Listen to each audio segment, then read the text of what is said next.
بسم الله والصلاة والسلام على رسول الله حبيبنا محمد عليه أفضل الصلاة وأزكى السلام.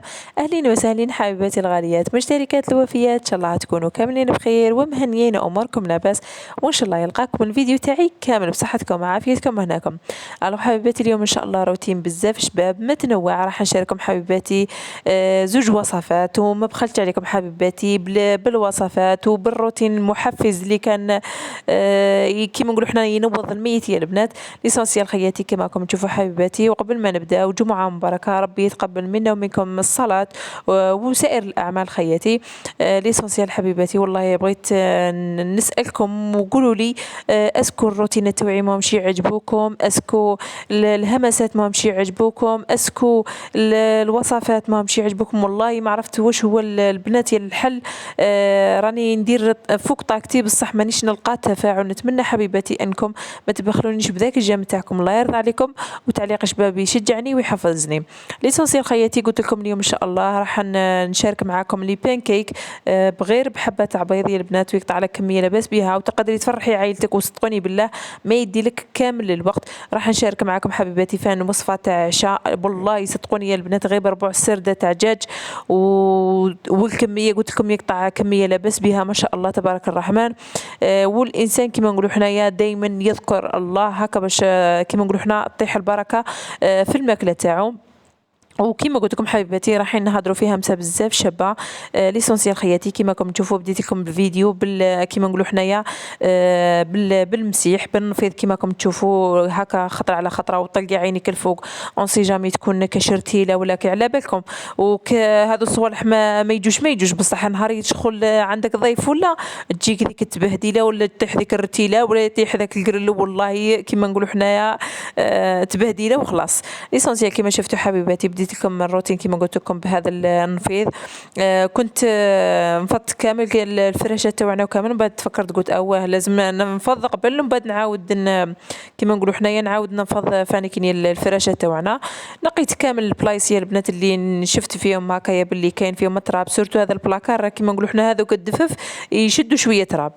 واللي انايا كنت قلبت المطلع تاعي صدت بلي ما عنديش صافي، على هذا اضطريت اني نعجن. كان عندي غير نص يا البنات، قلت صافي ما يكفيناش، على هذا قلت نعجن. واللي هنايا قلت فاني كي عجنتو كامل زبقت في هذا كيفاش يسموه لافابو هكايا. قلت اون سي جامي يجيني هكا واحد على ضيف هاكم على بالكم يسيبوا الحاله كاع مبهدله.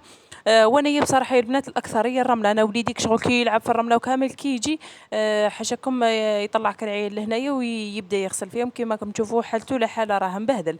ليسونسيال كيما شفتوا كنت غسلته، وكانت هذيك هي اخر قطره حطيتها تاع كيفاش يسموه تاع هذاك لافما.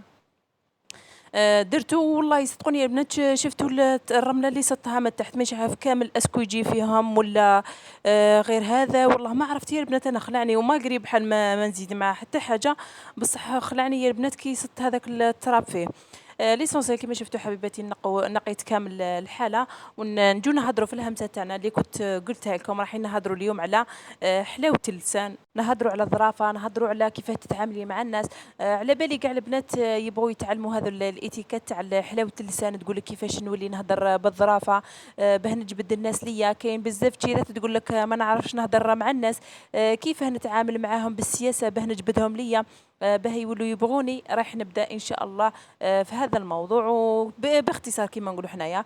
اول حاجه البنات بغيت نفهمها لكم باللي الظرافه وحلاوه اللسان ما عندهاش علاقه ابدا ابدا بالنفاق لانه كاين بزاف ناس تقول لك هذاك الانسان يعرف يحكي، يعرف كيف يسيس الناس، معناتها راه منافق. لا لا، النفاق هو كي يكون انسان يهدر في وجهك حاجه ومورا ظهرك حاجه واحده اخرى، هذا هو النفاق. بصح الانسان اللي تسيبيه يهدر مع كاع الناس بنفس الطريقه هذا ماهوش انسان منافق، هذا انسان ظريف بصفه عامه. باختصار واش هي الظرافه؟ الظرافه هي كي يكون واحد يدلك جاست وانت ترديها له بالكلام بطريقه امتنان والشكر. مثلا جاك ضيف عادي في الدار، كيف راح تبيني له كيف تتعاملي معاه بظرافه بحلاوه اللسان؟ اول شيء رحبي بيه، مرحبا بك، نورتي الدار، زارتنا بركه، شعل فرحت كي جيتي. صح هذا وين زهت الدار ونورتي. وديما الابتسامة ودايما الدعاء في فمكم. دايما ربي يحفظكم إن شاء الله. كثر خيركم إذا جابوا لك حاجة ليا هو على تشقي روحك. وجهك بزاف ماشي غير هكا هي تقولي لها تاع صحيتي وتسكتي، لا لا. وكاين اللي ما يبينوش أصلا المشاعر تاعهم مع هذاك الإنسان. ولهنا كيما راكم تشوفوا حبيباتي كنت درت لهم كي كوطه تاع عدساكم على بالكم انا الصباح الاكثريه ندير حوايج هكايا تاع اللي يسلكوني كيما على بالكم. كاين شحال من حاجه لازقه في راسك. لهنا كيما راكم تشوفوا هذا العدس اللي درتو راه غاليه خياتي كيما نقولوا راه في بلاصه الدجاج وفي بلاصه اللحم. لهنا هذه المره المطلوع ما مانيش عارف ما خرجليش كيما تاع موالف ودرت لهم ديك السلطه والحمد لله. لهنايا كيما راكم تشوفوا فان هذا الحليب عطاه لنا تاع المعيز صاحبه. كنت غسلت كامل الماعين ومن بعد كي قلت أنا صافي جبت هذه لاباراي تاع نزع الشعر هذه هايله يا بنات كانت كملت لي الروشارج تاعها. صافي كانت عندي هذه الغوشارج اللي كنت شريتها من قبل يا بنات صافي درتها ومن بعد رحت دوجت والحمد لله. كي جيت استعفيت يا البنات. جيت لهنايا ندير لهم هذا البان كيك والله غير ساهل يا بنات. درت حبه تاع بيض كما شفتوا بدرجه حراره الغرفه. درت زوج مغارف تاع سكر كبار ودرت قرصه تاع الملح وراني خلط يا البنات.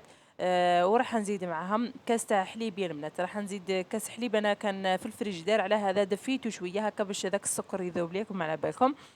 ومن بعد نزيد عليها لافاني وراح نزيد 4 مغارف تاع زيت. وزدت عليها كاس وربع تاع فرينه. نتوما تقدر توصلكم حتى الكاس ونص يا البنات. راح تشوفوا القوام تاعها كيفاش ولا يا البنات. وحاجه سهله وقلت لكم يا البنات ما تشقاش كامل تخليها تخمر. كيما نقولوا حنا تخدميها وتروحي طيبيها على واكل. لهنايا كانت عندي هذه تاع المايونيز عندي مده ما درتش فيها. صافي قلت نديرها هكا بخاطي تسهل عليا وما نظلش نوسخ في الحوايج وكامل. شوفوا حاجه سهله وبسيطه كيما راكم تشوفوا حبيباتي درتهم في هذا الطاجين تاعي تاع دو فاصاد. وراني نطيب فيها. لهنايا كي تشوفوا كيما نقولوا البين كيك تاعك يبدا يثقب كيما هكا كيما البغرير.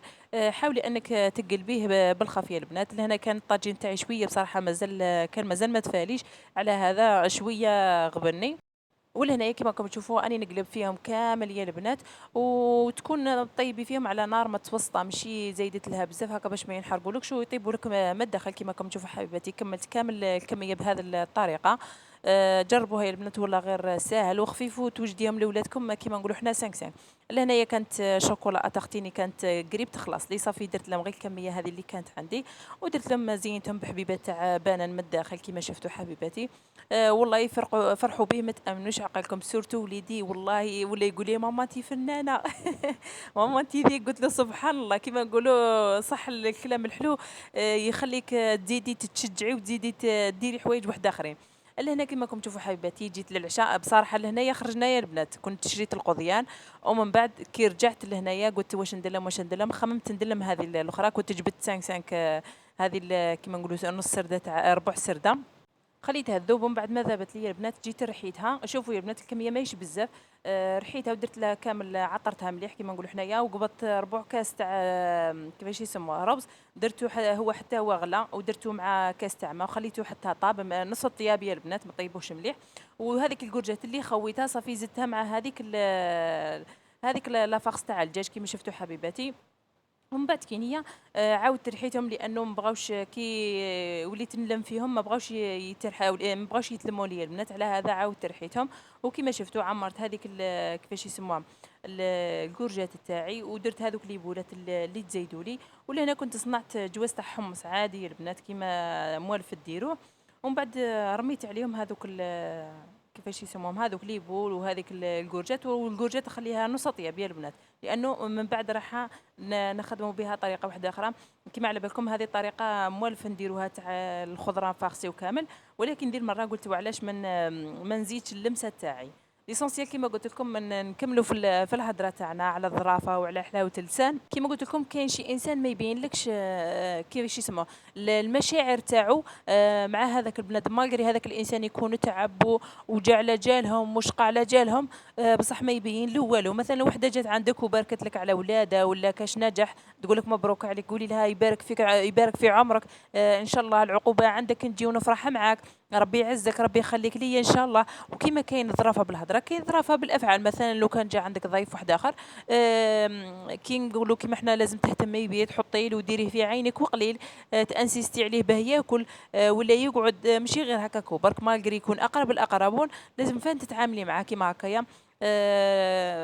ماشي تقولي اهل الدار لا لا، بحال نورمال راه مولا الدار ما نتعاملش معاه، لا لا، لازم كيما نقولوا حنا لازم تحطي له وتتعاملي معاه وانت فرحانه حتى هو يحس بديك الفرحه ويحس روحه مرتاح، ويحس باللي صح دخلتي الفرحه لدارو. نقطة واحدة أخرى، مثلا تشوفي جدك ولا عجوزك ولا أي إنسان ياكل في دواء، ولا تقولي له تعش هذا الدواء، هنا تبيني له بلي راكي تهتمي به على طريقة الكلام. يقول لك مثلا هذا تاع السكر، عافانا الله وإياكم، تقولي له ربي يشافيك، ربي يرفع عليك، وإن شاء الله ربي يخليك لينا تاج فوق راسنا، وإن شاء الله تريح. اصبر نجيب لك الماء الا ما عندكش، واستنى نقرا لك طريقه الاستعمال. فهمتيني؟ هكا لازم تكون الظرافه تاعك، وهنا تكوني اهتميتي عن طريق الكلام وعن طريق الفعل. لهنا كما راكم تشوفوا حبيباتي، كنت قلعت هذيك الكورجات، قلت لكم طيبوها نص طياب يا البنات، لانه رايحين نقلوها من بعد. شوفوا يا البنات مازالت شويه ما طيبش، لانه على بالكم الكورجات وقت بالخف الذوب، واصليا شغل كي الذوب راح تفسد لك كاع، وماكش راح ديري هذه الطريقه الى ذابت لك.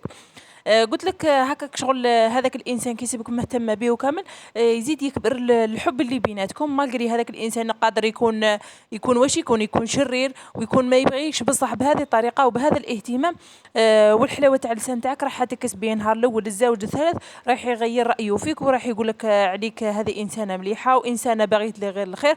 مستحيل انه دائما راح دائما ينوي لك الشر. فهمتيني؟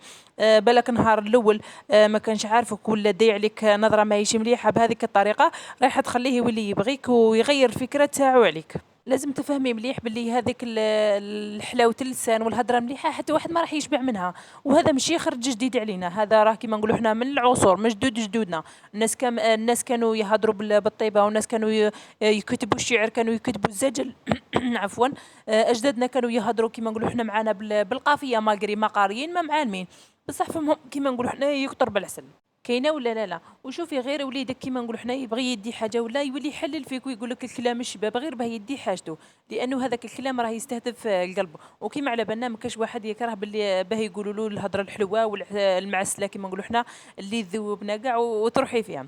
هذه هي خياتي، ان شاء الله تكونوا فهمتوا كيما نقولوا حنا الهمسه تاع نهار اليوم. كيما شفتوا حبيباتي هذيك الكورجات قطعتها دي غونديل كيما شفتوا، ومن بعد درتها في البيض ولا شابلوغ وقليتها حبيباتي. هذه هي الهمسه اللي زدتها، هذه هي اللمسه كيما نقولوا حنا اللي زدتها فيها. والحمد لله تعشينا والله غير جاء بلا زاكي ما شاء الله. وكيما نقولوا حنايا حاجه صحيه كي تزيدي فيها هذوك كيما نقولوا حنا الخضروات، تزيدي مع ذاك الدجاج وتزكيها كيما نقولوا حنايا، وزدتي معاها الروز راكي زكيتي الدجاج تاعك. غير بربع سردة يا البنات شتو الكميه اللي قطعتها لي، والحمد لله تعشينا. وإلا كنتي وصلتي لهنا حبيبتي ومازال ما درتي لي الجام، نقول لك ديري لي ذاك الجام وشجعيني، ونتلاقاو في فيديو جديد باذن الله.